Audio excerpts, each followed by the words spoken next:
লন্ডনে যুক্তরাজ্য আওয়ামী লীগের সাধারণ সম্পাদক সৈয়দ সাজিদুর রহমান ফারুকের ছেলে ফায়েজ রহমানের বিয়ের অনুষ্ঠানে আওয়ামী লীগের সাবেক অন্তত ৪ জন মন্ত্রী ও প্রতিমন্ত্রীকে দেখা গেছে। লন্ডনের ও2 এলাকায় স্থানীয় সময় রোববার ইন্টারকন্টিনেন্টাল হোটেলে ওই বিয়ের অনুষ্ঠানের আয়োজন করা হয়।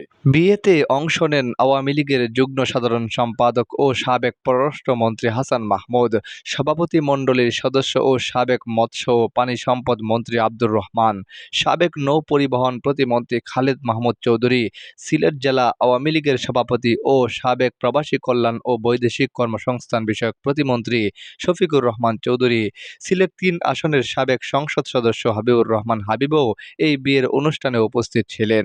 গত বছরের ৫ আগস্ট গণ অভ্যুত্থানে ক্ষমতাচ্যুত আওয়ামী লীগের সরকারের সাবেক ৪ মন্ত্রী প্রতিমন্ত্রীকে এই প্রথম একসঙ্গে কোনো অনুষ্ঠানে দেখা গেল।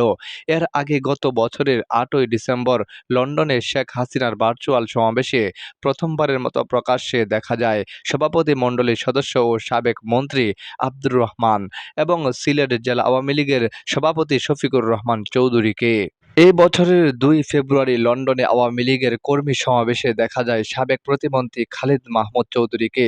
৩০ মার্চ লন্ডনে ঈদের জামাতে প্রকাশ্যে আসেন আওয়ামী লীগের যুগ্ম সাধারণ সম্পাদক ও সাবেক পররাষ্ট্রমন্ত্রী হাসান মাহমুদ।